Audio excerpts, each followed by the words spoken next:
السلام عليكم ورحمة الله وبركاته. الحمد لله نحمده ونصلي على رسوله الكريم. أما بعد فقد قال الله تعالى في القرآن العظيم والفرقان المجيد بعد أعوذ بالله من الشيطان الرجيم بفضل بسم الله الرحمن الرحيم. يا أيها الذين آمنوا لا يسخر قوم من قوم عسى أن يكونوا خيرا منهم ولا نساء من نساء عسى أن يكون خيرا منهن إلى آخر الآية. صدق الله العظيم. அல்லாஹ்வினுடைய கிருபையால் இன்றைக்கு ஓதப்பட்ட வசனத்தில் அல்லாஹு தாலா ஒரு வசனம் இப்படி சொல்லுகிறான். கேலி செய்வது, பரிகாசம் செய்வதை குறித்த ஒரு வசனம் இப்படி வந்தது. யா ஐயுஹல்லதீன ஆமனு லா யஸ்ஹர் கௌமும் மின் கௌமின். ஈமான் கொண்டவர்களே, ஒரு கூட்டம் இன்னொரு கூட்டத்தாரை பார்த்து கேலி பரிகாசம் செய்ய வேண்டாம். காரணம், அசா அன் யகூனு ஹைரம் மின்ஹும். கேலி செய்பவர்களை விட கேலி செய்யப்படுபவர்கள் அல்லாஹ்விடத்தில் சிறந்தவர்களாக இருக்கக்கூடும். அடுத்து அல்லாஹ் சொல்கிற வார்த்தை, வலா நிசாஉம் மின் நிசா இன் அசா. எந்த பெண்ணும் இன்னொரு பெண்ணை கேலி செய்ய வேண்டாம், பரிகாசம் செய்ய வேண்டாம். காரணம், அசா அன் யகுன்ன ஹைரம் மின்ஹுன்ன. கேலி செய்யும் பெண்ணை விட கேலி செய்யப்படுகிற பெண் அல்லாஹ்விடத்திலே சிறந்தவர்களாக இருக்கக்கூடும் என்று அல்லாஹு தாலா கேலி பரிகாசம் செய்ய வேண்டாம் என்பதை பற்றி இந்த ஆயத்திலே அல்லாஹு தாலா சொல்லி காட்டுகிறான். பொதுவாக கேலி செய்வது என்று எடுத்துட்டோம்னு சொன்னால் அது பல வகையாக இருக்குது. முதல் வகை, குடும்பத்தை பாரம்பரியத்தை சொல்லி கேலி செய்வது, இது ஒரு வகை. ரெண்டாவது வகை, மூதாதையர்கள் ஏதாவது ஒரு தவறு செஞ்சுருப்பாங்க, உதாரணமாக அவங்க தாத்தா அவங்களுடைய அத்தா ஒரு தவறு செஞ்சுருப்பாங்க, அதை பையன்கிட்ட சொல்லி குத்தி காட்டுறது, இது ரெண்டாவது வகையான கேலி. மூன்றாவது வகையான ஒரு கேலி இருக்குது. அல்லாஹு தாலா கொடுத்திருக்கக்கூடிய உடல் அமைப்பை வைத்து அதனுடைய அம்சங்களை வைத்து கேலி செய்வது என்று மூன்று வகையாக கேள்வி இருக்குது. கேலி செய்கிறத மூன்று வகையாக பிரிக்கிறாங்க. இந்த ஆயத் இறங்குனது குர்ஆனில், இந்த லா யஸ்ஹர் கௌம், கேலி செய்ய வேண்டாம் என்கிற இந்த ஆயத் இறங்குனதுக்கு நம்ம தஃப்சீரில் எங்கே இறங்குச்சு நம்ம விளக்கம் பார்த்தோம்னு சொன்னால், அன்றைய ஸல்லல்லாஹு அலைஹி வஸல்லம் அவருடைய காலத்தில் சாபித் இப்னு கைஸ் ரலியல்லாஹு அன்ஹு அப்படின்னு ஒரு நபித்தோழர் இருந்தாங்க, சஹாபி. அவங்களுக்கு ஒரு சைடு காது சரியாக கேட்காது, கொஞ்சம் கேட்கும், அந்த அளவுக்கு தெளிவாக இருக்காது. ஸல்லல்லாஹு அலைஹி வஸல்லம் அவங்கள்ட்ட கிட்ட உட்காந்து கேட்டால் அவங்களுக்கு கொஞ்சம் திருப்தியாக இருக்கும். எது சொன்னாலும் ஸல்லல்லாஹு அலைஹி வஸல்லம் அவங்கள்ட்ட எல்லா சபையிலையும் கிட்ட வந்து உட்காந்துக்குவாங்க, காது கொஞ்சம் மந்தமாக கேட்கறதுனால. ஒரு தடவை ஸல்லல்லாஹு அலைஹி வஸல்லம் தொழுது முடிச்சுட்டு திரும்பி உட்காந்துட்டாங்க, சஹாபாக்கள்லாம் சுற்றி உட்காந்துட்டாங்க. அவர் கடைசியாக உள்ளே வர்றாரு, வந்து பார்க்குறாரு, உள்ள இடம் இல்லை, எல்லா தோழர்களும் ஒட்டி உட்காந்துட்டாங்க. இப்போ உள்ளே வரும்போது அவர் தஃபஸ்ஸஹு, கொஞ்சம் இடம் கொடுங்கன்னு சொல்லிக்கிட்டே உள்ளே வர்றாரு. எல்லா பேரும் இடம் கொடுத்துக்கிட்டே இருக்காங்க. ஓரளவுக்கு மேலே வந்தோடனே அவருக்கு அப்படி லாக் ஆகிட்டார், அதுக்கு மேலே இடம் விட மாட்டுறாங்க. காரணம், ஸல்லல்லாஹு அலைஹி வஸல்லம் அவங்களுக்கு பக்கத்தில் உட்கார்றத பரக்கத்துன்னு நினச்சிட்டு நிறையா பேர் உட்காந்துருக்காங்க. ஆனால் இவர் வரக்கூடிய நோக்கம் எல்லாத்தையும் தள்ளி விட்டுட்டு நான் வந்து உட்காரணும்னு நோக்கம் இல்லை. இவருடைய காது சரியாக கேட்காது, கிட்ட உட்கார்ந்தோம்னு சொன்னால் சொல்லக்கூடிய விஷயங்கள் நல்லா காதில் வாங்கிக்கலான்னு சொல்லி தள்ளிக்கிட்டே வர்றாரு. ஒரு கட்டத்துக்கு மேலே எல்லாம் வழி விட்டாங்க. கடைசியாக ஒரே ஒருத்தர் மட்டும் உட்காந்துருக்காரு ஸல்லல்லாஹு அலைஹி வஸல்லம் பக்கத்தில். அவரை இப்படி தொட்டு பஸ்ஸை கொஞ்சம் எனக்கு வழி விடுங்கன்னு சொல்கிறாரு. அவர் அங்கே பார்த்து, லக்கானுன் ஃபஜ்லிஸ், உனக்கு அங்கே இடம் இருக்குல்ல, இங்கே உட்காருங்க அப்படின்ட்டார். சரின்னு ஸல்லல்லாஹு அலைஹி வஸல்லம் சபை முடிஞ்சு போயிட்டாங்க. இப்போ என்ன ஆகுது, இவர் இந்த மனிதர் யார், சாபித் இப்னு கைஸ் ரலியல்லாஹு, அவர் அந்த சஹாபியை பார்த்து மற்ற தோழர்கள்ட்ட கேட்குறாரு, யார் இந்த தோழர், யார், நான் தள்ளிக்கேன்னு சொல்கிறேன், எனக்கு இடம் விட மாட்டுறாரு, யாருன்னு கேட்கும்போது அவரே திரும்பி சொல்கிறாரு, ஃபுலான் இப்னு ஃபுலான். தன்னுடைய அத்தாவோட சன்னாஃப், அவங்க அத்தாவோட பேரை சொல்லி அத்தாவோட தான் பேரை இணைச்சி சொல்கிறாரு. அன்றைய காலத்தில் தாய்மார்கள் அவங்களுடைய தாய் கொஞ்சம் பேர் கொஞ்சம் அடிபட்டமான இருக்க மாட்டிருக்கு, அதனால் தாயினுடைய பேர் நிஸ்பத்தில் செய்யாமல் அவங்க அத்தாவோட பேரோடு சேர்த்து சொல்கிறாரு. இவர் அதை சும்மா விடலை, அந்த தாயோட பேரை எழுக்கிறார் இங்கனக்குள்ளே. இந்த இன்னாருடைய மகன் இன்னார்னு அவர் சொல்கிறாரு. இவர் இந்த சஹாபி இந்த தாயோட மகன் தான் சொல்லி கொஞ்சம் குத்தி காட்டுற மாதிரி சொல்கிறாரு. இது அவருக்கு கொஞ்சம் வெக்கமாகிடுச்சு. என்னடா இந்த இடத்துல நம்ம அத்தா பேரோட இணைச்சி சொல்கிறோம், நம்ம அம்மாவோட பேர் ஏற்கனவே கொஞ்சம் கெட்டிருக்கு இந்த இடத்துல, இவர் நம்ம அம்மாவோட நம்ம நிஸ்பத் செய்கிறாருன்னு ஒரு மன வருத்தம். ஸல்லல்லாஹு அலைஹி வஸல்லம் அவர்கிட்ட போய் நடந்ததை சொல்கிறாரு. இந்த மாதிரி இடம் கேட்டார், நான் இடம் கொடுக்கல, இங்கே உட்காருங்கன்னு சொன்னேன், நான் அத்தா பேரோட சொன்னேன், இவர் எங்கள் அம்மாவோட என்னை இணைச்சி சொல்கிறாருன்னு சொல்லி ஸல்லல்லாஹு அலைஹி வஸல்லம் வெக்கப்பட்டு சொன்னாங்க. அப்போ தான் இந்த ஆயத்து இறங்குது. லா யஸ்ஹர் கௌமுன் மின் கௌமின். ஒரு கூட்டத்தார் இன்னொருத்தரை பார்த்து கேலி செய்ய வேண்டாம், குத்தி பேச வேண்டாம் என்று முதல் வசனம் அந்த ஆயத்து இப்போ தான் இறங்குது. நம்ம இந்த இடத்துல பார்த்தோம்னு சொன்னால் இந்த வசனம் இவங்க சொன்னதுக்காண்டி ஒரு தடவை இறங்குச்சுன்னு நம்ம எடுத்துக்க முடியாது. ஏன்னா அல்லாஹ் தஆலா குர்ஆனில் பல வசனம் நிறையா தடவை ஏதாவது நடந்திருக்கும், அதுக்காக வேண்டி தான் அல்லாஹ் தஆலா ஒரு வசனத்தை இறக்குவான். இந்த வசனம் வந்து இது ஒன்றுக்காக நடந்துச்சு நம்ம சொல்ல முடியாது. ரெண்டாவது நிகழ்வு ஒன்று நடந்துச்சு. ஸல்லல்லாஹு அலைஹி வஸல்லம் அவங்க உட்கார்ந்துருக்காங்க. அவங்கள சந்திக்கிறதுக்கு பனு தமீம் கூட்டத்தினர்கள் வர்றாங்க, வெளியூர்கள்லேருந்து வர்றாங்க. ஸல்லல்லாஹு அலைஹி வஸல்லம் உட்கார்ந்துருக்காங்க, வந்து பேசுகிறாங்க, மார்க்க விஷயங்கள் கேட்குறாங்க, எல்லாம் விலாவரியாக சொல்கிறாங்க. பேச்சுவார்த்தை நடந்துக்கிட்டு இருக்கு. பேசிக்கிட்டு இருக்கும் போதே வந்து திண்ணை தோழர்கள் நம்ம கேள்விப்பட்டிருப்போம். அவங்க வெளியே திண்ணை தோழர்கள் உட்கார்ந்துருக்காங்க.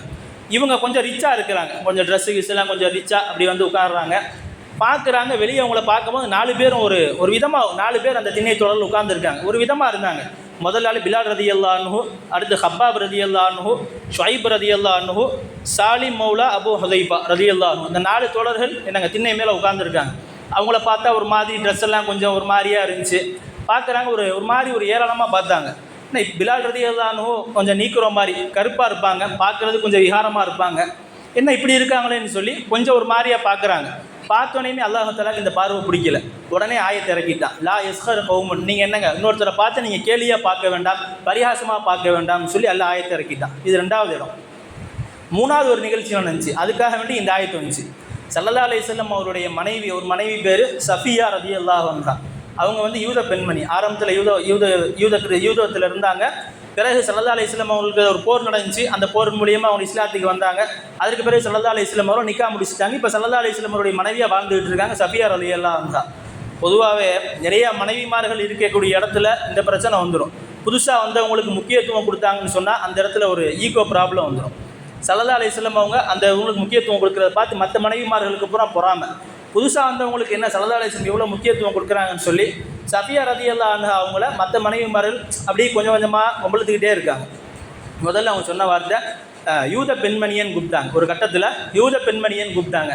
அவங்களுக்கு உடனே அழுக வந்துருச்சு. ஏன்னா எல்லாத்தையும் விட்டாச்சு, மறந்துட்டு நம்ம இஸ்லாத்துக்கு வந்து இப்போ ஸல்லல்லாஹு அலைஹி வஸல்லம் மனைவியாக இருக்கோம், இந்த நேரத்தில் போய் யூத பெண்மணின்னு கூப்பிட்றாங்கன்னு சொன்னால் அழுக வந்துருச்சு. ஸல்லல்லாஹு அலைஹி வஸல்லம் போய் சொல்கிறாங்க, இந்த மாதிரி உங்கள் மனைவிமார்களில் சில பேர் என்னை வந்து யூத பெண்மணின்னு கூப்பிட்றாங்க, நான் இப்போ மதம் மாதிரி உங்களை நிக்கா முடிச்சு நான் நல்லபடியாக இருக்கேன், என்னை இன்னும் போய் இந்த வார்த்தையை சொல்லி கூப்பிட்றாங்கன்னு சொல்லி கண்ணீரோடு வந்து சொல்கிறாங்க. ஸல்லல்லாஹு அலைஹி வஸல்லம் ஆறுதலாக சொன்னாங்க. ஹஜ்ரத் மூசா அலைஹிஸ்ஸலாத்து வஸ்ஸலாம் அவங்க யூதருடைய தலைவர். மூசா அலைஹிஸ்ஸலாத்து வஸ்ஸலாம் அவங்களும் ஹாரூன் அலைஹிஸ்ஸலாத்து வஸ்ஸலாம் அவங்களும் என்னங்க யூதருடைய கூட்டத்தில் அவங்க நபியாக இருந்தாங்க. அந்த வாரிசுலேயே நான் வந்திருக்கேன். அதே மாதிரி ஸல்லல்லாஹு அலைஹி வஸல்லம் அவரோட நான் நிக்கா முடிச்சிருக்கேன். அவங்களும் எனக்கு கணவராக இருக்காங்க. 3 நபிவார்களுடைய வாரிசில் 3 நபிகளுடைய வழி தொடரில் நான் வர்றேன். அந்த பெருமை எனக்கு இருக்குது. அந்த பெருமை 3 நபிவார்களுடைய வாரிசில் வர்ற பெருமை உங்களுக்கு இல்லை. இதை நீங்கள் போய் அவங்கள்ட்ட சொல்லுங்கன்னு சொல்லி ஸல்லல்லாஹு அலைஹி வஸல்லம் சொல்லி அனுப்பிச்சி விட்றாங்க. அதை போய் சொல்கிறாங்க. இப்போ இது அப்படியே க்ளோஸ் ஆகிடுச்சு. என்னதான் இருந்தாலும் புதுசாக வந்தவங்க மேலே அந்த ஒரு இது இருக்கத்தானே செய்யும். ஒரு கட்டம் இப்படி வருது, அவங்க கொஞ்சம் குள்ளமாக இருப்பாங்க. சஃபியா ரலியல்லாஹு அன்ஹா கொஞ்சம் குள்ளமாக இருப்பாங்க, குள்ளமான பெண்ணு. ஒரு கட்டம் ஸல்லல்லாஹு அலைஹி வஸல்லம் அவங்க ஒட்டகத்தை நிப்பாட்டியிருக்காங்க. மேலே ஏறி உட்காந்து இப்போ சஃபர் செய்யணும், வெளியூருக்கு போகக்கூடிய ஒரு சூழல் வருது. மேலே ஏறி உட்காரணும். மேலே ஏறி அவங்களால உட்கார முடியல. கொஞ்சம் ஹைட்டாக இருந்தால் என்னத்தையாச்சும் பிடிச்சி ஏறி உட்காந்துடலாம். இவங்க கொஞ்சம் குட்டையான பெண்மணி, ஏறி உட்கார முடியல. ஸல்லல்லாஹு அலைஹி வஸல்லம் என்ன செய்கிறாங்க, கீழே உட்காந்து தன்னுடைய தொடையை காட்டுறாங்க. தொடையை காட்டி தொடையின் மேலே அவங்க காலை வச்சு மேலே ஏற சொல்கிறாங்க. இது மேலே காலை வச்சு ஏறுறாங்க. இது மற்ற மனைவிமார்கள் பார்த்துட்டாங்க. சொல்லவா வேணும், சும்மாவே அப்படி. உடனே சொன்னாங்க, என்ன ரசூலுல்லாஹ் மேலே கால் வச்சு ஏறக்கூடிய அளவுக்கு இந்த பெண்ணுக்கு இவ்வளோ முக்கியத்துவம் கொடுத்துருக்காங்கன்னு சொல்லிட்டு பல சொப்புறம் விட்டாச்சு. இப்போ இந்த குட்டையாக இருக்காங்க பார்த்தீங்களா, இதை மட்டும் பிடிச்சிக்கிட்டு குட்டையான பெண்மணின்னு சொல்லி கிண்டல் பண்ண ஆரம்பிச்சிட்டாங்க. ஆயிஷா ரலியல்லாஹு அவங்களும் சேர்ந்து சொன்னாங்க. உடனே அழுதுகிட்டே வர்றாங்க. வந்து திருப்பி ஸல்லல்லாஹு அலைஹி வஸல்லம் சொல்கிறாங்க, யா ரசூலுல்லாஹ் என்னைய வந்து குட்டையான பெண்ணுன்னு சொல்லி உங்கள் மனைவிமார்கள் சில பேர் கிண்டல் பண்ணுறாங்க. அதுலேயும் ஆயிஷா ரலியல்லாஹு அன்ஹா அவங்களும் சேர்ந்து சொன்னாங்கன்னு சொல்லவும் ஆயிஷாவை கூப்பிட்டு ஸல்லல்லாஹு அலைஹி வஸல்லம் சொல்கிறாங்க, லக்கது குல்தி கலிமத்தன், நீ இப்போ ஒரு கலிமா சொன்னிய, ஒரு வார்த்தை சொன்னிய, அந்த வார்த்தையை லவ் மஜஸ்து ஃபில் பஹரி, கடலில் கொண்டு போய் கலந்தோம்னாலும் என்னங்க இல்லை பசது கடல் கெட்டு போயிடும், அந்த அளவுக்கு பெரிய வார்த்தை சொல்லியிருக்க, இனிமேல் அப்படி சொல்லாதன்னாங்க ஸல்லல்லாஹு அலைஹி வஸல்லம். பொதுவாகவே கேலி செய்கிறதுல எல்லா வகையான கேலியுமே தவறு தான். அதுவும் இந்த உருவத்தை வச்சு கேலி செய்கிறது இருக்கே, அது வந்து அல்லாஹ்வுக்கு ரொம்ப பிடிக்காது. அல்லாஹ்வுடைய குறையை சொல்லி, அவங்க படைச்சிருக்கக்கூடிய ஒரு குறையை சொல்லி கேலி செய்கிறது இருக்கே, இது வந்து என்னங்க அல்லாஹ்வுக்கு பிடிக்காது. காரணம் ஏன்னா, ஒருத்தர் ஹைட்டாக இருக்கார், நெட்டையாக இருக்கார், ஒருத்தர் குட்டையாக இருக்கார், கருப்பாக இருக்கார், வெள்ளையாக இருக்கார், இது பூரா அவருடைய எஃப்டிஆரில் கிடையாது, அவருடைய தேர்ந்தெடுத்துக்கிறதுல அது கிடையாது. அல்லாஹ் அப்படி படைச்சிருக்கான். வளர்த்தியாக இருக்கார், குட்டையாக இருக்கார், கருப்பாக இருக்கார், எல்லாமே அல்லாஹ்வுடைய படைப்பு. நம்ம இவரை பார்த்து குட்டையாக இருக்கார், நீ நெட்டையாக இருக்கு, சில பேர்லாம் எப்படி கலாய்ப்பாங்க, ரொம்ப நெட்டையாக இருக்கா, தென்னை மரம் மாதிரி இருக்குது, உனக்கு சந்தாக்கே பத்தாது, கபருக்குழி பெருசாக தோண்டணும், அப்படி இப்படின்னு கலாய்க்கிறது உண்டு. இப்படிலாம் நம்ம கலாய்ச்சோன்னு வச்சுக்கோங்களேன், நம்ம அவரை தாக்குறது அர்த்தம் இல்லை, அல்லாஹ்வை தாக்குற மாதிரி அர்த்தம். காரணம், அவருக்கு என்னங்க படைக்கக்கூடிய தன்மை யார் கொடுத்தா, அவருடைய சிப்பத்தை யார் கொடுத்தா, அல்லாஹு தஆலா கொடுத்தா. நம்ம அட்டாக் பண்ணுறது அந்த மனிதர் அட்டாக் பண்ணுறது அர்த்தம் இல்லை, டைரெக்டாக அல்லாஹு தஆலாவை அட்டாக் பண்ணுறது அர்த்தம். ஆனால் சில விஷயங்கள் இருக்குது செல்ஃபாக தானாக ஏற்படுத்திக்குவார். அதை நம்ம சொல்லி திட்டலாம். உதாரணத்துக்கு சொல்கிறதுனா, ஒரு ஆசிரியர் ஒரு மாணவர் பாடம் எழுதாமல் வந்திருக்காரு, இது அவருடைய சுய இதில் உள்ளது. அதே மாதிரி படிக்காமல் வந்திருக்காரு, இது அவருடைய சுய கட்டுப்பாட்டில் உள்ளது. அதை கேட்கலாம், ஏன்னா படிக்காமல் வந்திருக்க, சோம்பேறித்தனமாக இருக்குன்னு அதை நம்ம சொல்லி காட்டலாம். அதுக்கு தவறு இல்லை. குட்டையாக இருக்க, நெட்டையாக இருக்க, அந்த கருப்பாக இருக்க, இதெல்லாம் சொல்லி திட்டுறது இருக்கே, இது டேரெக்டாக என்னங்க அல்லாவை என்னங்க அல்லாவோடு நம்ம அட்டாக் பண்ணுறதுக்கான சமம். இதில் நம்ம இன்னொரு விஷயம் கவனிக்கணும். அதாவது ஒரு மனிதனுக்கு உள் தோற்றம்னு ஒன்று இருக்குது, வெளி தோற்றம்னு ஒன்று இருக்குது. அகத்தோற்றம், உள் தோற்றம், 2 வகையான தோற்றம் இருக்குது. வெளியே இருக்கிறத பார்த்து நம்ம யாரையும் முடிவு செஞ்சிட முடியாது. ஒரு மனுஷனை வெளியே பார்த்து நம்ம இப்படி தான் அப்படின்னு முடிவு செஞ்சிட முடியாது. உள் தோற்றம் என்பதை யாருங்க அல்லாஹ் மட்டும்தான் அறிய முடியும். அதாவது மக்கால ஒருத்தர் இருந்தார், அவர் பேர் அத்தா இப்னு ரபாஹ் அப்படின்னு பேர். சஹாபாக்கள், பல சஹாபாக்கள்கிட்ட ஓதி இருக்கார், பாடம் படிச்சிருக்காரு. நம்மளுடைய அபு ஹனீஃபா ரஹ்மத்துல்லாஹி அலைஹி, நம்மளுடைய மதுஹபினுடைய இமாம், அவங்களுக்கு உஸ்தாது யார்? அத்தா இப்னு ரபாஹ் ரலியல்லாஹு. அவங்கள நீங்கள் பார்த்தோம்னு சொன்னால் நம்ம கண்ணால் பார்க்க முடியாது, அவ்வளோ விகாரமாக இருப்பாங்க. கிதாபில் எழுதுகிறாங்க, 8 விதமான ஊனங்கள் அவர் உடம்புல இருந்துச்சு. ஒரு சைடு கைகால் வேலை செய்யாது, ஒரு சைடு சுவாதம் அடிச்சிருக்கும், கண் பார்வை மங்களாக இருக்கும், லெஃப்ட் சைடு காலிலே ஒரு மாதிரி எந்தி தான் நடப்பாங்க. 8 வகையான ஊனங்கள் உடம்புல இருக்குது. மாற்றுத்திறனாளிகளில் முக்கியமான மாற்றுத்திறனாளி நம்ம சொல்லுவோம். அவங்க நடந்து வந்தால் இப்போ நம்ம சிரிக்கிற அளவுக்கு தான் அவங்க இருப்பாங்க. ஆனால் அவங்களுக்கு அல்லாஹ் தஆலா கொடுத்துருக்கக்கூடிய இல்மு வெளியே ஊர்கள்லேருந்து உலமாக்கு வந்து பாடம் படிச்சுட்டு போவாங்க. யாருங்க? அந்த மனிதர்கிட்ட. மக்காவிலே வாழ்ந்தாங்க 20 வருஷம். 20 வருஷமாக நமக்கு வீடு கிடையாது, ஒன்றும் கிடையாது, மனைவி கிடையாது, பிள்ளைகள் யாரும் கிடையாது. மக்காலே வாழ்ந்தாங்க, 20 வருஷம் வாழ்ந்தாங்க. அங்கேயே வாழ்ந்து அங்கேயே வஃபாத்தானாங்க. அவங்களுக்கு அதனால பேர் சாக்கினுல் ஹரமுன்னு பேர், ஹரமிலேயே தங்கி வசிக்கக்கூடியவர்னு பேர்.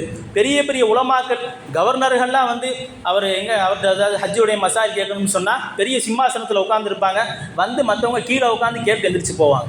வெளித்தோற்றங்களை வைத்து நாம் யாரையுமே முடிவு செய்ய முடியாது. அல்லாஹ்விடத்தில் நாம் வெளித்தோற்றத்தை வைத்து முடிவு செய்தோம்னு சொன்னால் அல்லாஹ்விடத்தில் அவருடைய மகிமை ரொம்ப உயர்ந்ததாக இருக்கும். பிலால் ரலியல்லாஹு அன்ஹு பார்க்கறதுக்கு அப்படி தான் இருப்பாங்க. அல்லாஹ்விடத்தில் அவ்வளோ உயர்ந்தவர். ஸல்லல்லாஹு அலைஹி வஸல்லம் சொன்னாங்க, பிலால் ரலியல்லாஹு அன்ஹுவை பற்றி, நான் கனவிலே சொர்க்கத்துக்கு போனாலும் சரி, நினைவில் போனாலும் சரி, அவங்களுடைய பாத சத்தத்தை நான் கேட்பேன்னு சொன்னாங்க. யார்? ஸல்லல்லாஹு அலைஹி வஸல்லம். எப்போ போனாலும் அவங்களுடைய நட சொர்க்கத்தில் இருக்கும்.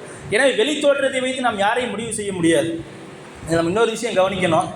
அதாவது கேலி செய்கிறது நம்ம எடுத்துக்கிட்டோம்னு வச்சுக்கோங்களேன், இதில் இன்னொரு செய்தி ஒன்று மறைஞ்சிருக்கு. என்ன தெரியுங்களா? கேலி செய்யும் போது அவனை விட நான் பெரியவன்ற அந்த ஒரு தன்மை உள்ளே வந்துடும். ஏன்னா நீ ஒருத்தர் ஒரு குட்டையாக இருக்காருன்னு வச்சுங்களேன், இன்னொருத்தர் குட்டையாக இருக்கிறத பார்த்து நீ குட்டைன்னு சொல்ல மாட்டார். ஒருத்தர் நெட்டையாக இருந்தாருன்னு சொன்னால் நெட்டையாக இருக்கிறத பார்த்து நெட்டையாக இருக்குன்னு சொல்ல மாட்டார். ஓரளவுக்கு நார்மலாக இருக்கிறவன் தான் குட்டையாக இருக்கிறவனை பார்த்து குட்டைன்னு சொல்லுவான். இதில் என்ன ஒழிஞ்சிருக்குன்னா, உன்னையை விட நான் கொஞ்சம் பரவாயில்ல அப்படின்னு இருக்கு. இது என்னங்க? இது தவறான பாயிண்ட்டு. கலாய்க்கிறதும் சரி, அதாவது இதை வைத்து கலாய்ப்பது, அல்லாஹ்வினுடைய படைப்பை வைத்து கலாய்ப்பது, இது என்னங்க ரொம்ப மிகப்பெரிய தவறு. கடைசி விஷயம், அல்லாஹு தஆலா குர்ஆனில் வந்து இன்னைக்கு ஓதுன வசனத்தில் லா யஸ்ஹர் கௌமும் மின் கௌமின் ஆசா ஐ யகூனு கைரம் மின்ஹும், இது ஆண்களுக்கு சொல்லிட்டான். அடுத்து வலா நிசாஉம் மின் நிசாஇன் ஆசா, பெண்களுக்கு தனியாக சொல்கிறானே. ஏன்னா எல்லா இடத்துலையுமே வந்து தொழுகையாக இருக்கட்டும், நோன்பாக இருக்கட்டும், ஜக்காத்தாக இருக்கட்டும், எல்லாமே சேர்ந்து தான் வருது. ஆண்கள் பெண்கள் எல்லாத்துக்கும் சேர்ந்து தான் வருது. இங்கே செக்ஷன் தனியாக பிரியுது. ஆண்களை சொல்லிட்டான், அடுத்து வலா நிசாஉம் மின் நிசா, பெண்களை தனியாக சொல்கிறானே. என்ன காரணம்னா, இந்த கிண்டல் பண்ணுறது, கேலி செய்கிறதா பெண்கள்கிட்ட அதிகமாக இருக்கும். இதை நான் சொல்லலை, தஃசீர்களில் எழுதியிருக்காங்க. கலாய்க்கிறதா இருக்கட்டும், கேலி செய்கிறதா இருக்கட்டும், பெண்கள்கிட்ட ஆண்களை விட அதிகமாக இருக்கும். இன்ச்சாக கலாய்ப்பாங்க. நீங்கள் உதாரணத்துக்கு பொண்ணு பார்க்குற விஷயத்தை நீங்கள் எடுத்துக்கிட்டீங்கன்னா தெரியும். பல என்னங்க, பல பெண்கள் என்னங்க ரிஜெக்ட் ஆகிறதே தாய்மார்கள்னால தான். இப்போ என்னென்னா, நம்ம போய் பார்த்தோம்னு சொன்னால் மேலோட்டமாக பார்ப்போம், குடும்பம் எப்படி, அவருடைய வருமானம் எப்படி, இப்படி தான் நம்மளுடைய கால்குலேஷன் பூரா போகும்.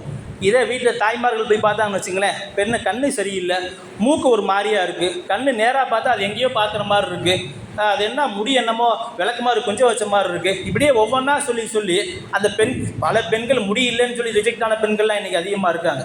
எனவே அதனால தான் எல்லாம் தனியாக பிரித்து சொல்கிறான், வலா நிசாவும் மின் நிசா இன் ஆசா, எந்த பெண்ணும் இன்னொரு பெண்ணை கேலி செய்ய வேண்டாம். காரணம் ஐயகுன்னா கைரம் மின்ஹுன்னு, அவர்களை கேலி செய்கிற பெண்ணை விட என்னங்க கேலி செய்யப்படுகிற பெண் அல்லாஹ்விடத்தில் உயர்ந்தவளாக இருக்கக்கூடும். எனவே இந்த ஆயத்தினுடைய சாராம்சம், சுருக்கம், யாரையும் கேலி பரிகாசம் செய்யக்கூடாது என்பதுதான். அல்லாஹ் ஜல்ல ஷானஹு தஆலா நம்மளுடைய நாவை கேலி செய்வதை விட்டும் பரிகாசம் செய்வதை விட்டும் பாதுகாத்து அவனுக்கு பிடித்தமானவர்கள் பட்டியலில் வல்ல அல்லாஹ் நம் அனைவர்களையும் ஆக்கி அருள் புரிவானாக. ஆமீன். வாஹிர் தாவானா அல்ஹம்துலில்லாஹி ரப்பில் ஆலமீன். அஸ்ஸலாமு அலைக்கும் வரஹ்மத்துல்லாஹி வபரகாத்துஹு. الحمد لله رب العالمين. اللهم صل على سيدنا محمد وعلى آل سيدنا محمد وبارك وسلم. اللهم أنت السلام ومنك السلام، تباركت يا ذا الجلال والإكرام. اللهم اغفر لنا ذنوبنا وخطايانا كلها يا رب العالمين. اللهم اعتقنا من النار وأدخلنا الجنة يا رب العالمين. اللهم إنك عفو كريم تحب العفو فاعف عنا. ربنا آتنا في الدنيا حسنة وفي الآخرة حسنة وقنا عذاب النار. ربنا رب ارحمهما كما ربياني صغيرا. وصلى الله تعالى وسلم على خير خلقه سيدنا محمد وآله وأصحابه أجمعين، والحمد لله رب العالمين. صلى الله على محمد صلى الله عليه وسلم. صلى الله على محمد صلى الله عليه وسلم. صلى الله على محمد يا رب صل عليه وسلم.